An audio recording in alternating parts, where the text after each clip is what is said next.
আসসালামু আলাইকুম। জাপানের তোহোকু রিজনের হৃদয় হলো সেন্দাই সিটি, আর এই শহরের প্রবেশদ্বার হলো সেন্দাই স্টেশন।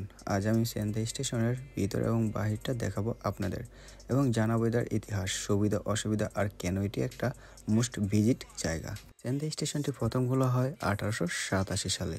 তখন ছিল শুধু একটা ছোট লোকাল স্টেশন, কিন্তু আজ এই স্টেশনটা বড় ট্রান্সপোর্ট হাব। শিনকানসেন থেকে শুরু করে লোকাল ট্রেন, শপিং মল এবং হোটেল সব কিছু রয়েছে এই সেন্দাই স্টেশনের ভিতরে। এই স্টেশন থেকে আপনি পাবেন তোহোকু শিনকানসেন, জোবান লাইন, শিনকানসেন লাইনও আর অনেকগুলো লোকাল কানেকশন। প্ল্যাটফর্মগুলো ছোট থেকে বড়, সুন্দরভাবে অর্গানাইজ। আর একটা বড় বিষয় হলো এই স্টেশনটাও অনেক পরিষ্কার পরিচ্ছন্ন।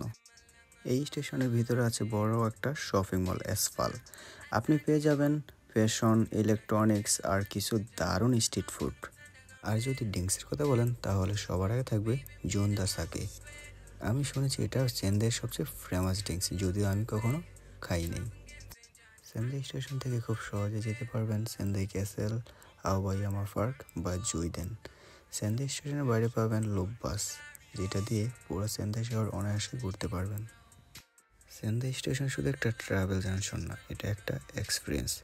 জাপানের প্রাচীনতা, মডার্নিটি আর লোকাল কালচারের একটা সুন্দর মিশাল।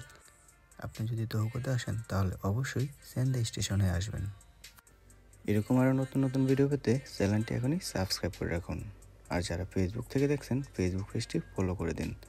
দেখা হবে নতুন আরেকটি ভিডিওতে। ততক্ষণ নিজের খেয়াল রাখবেন, সুস্থ থাকবেন। আসসালামু আলাইকুম।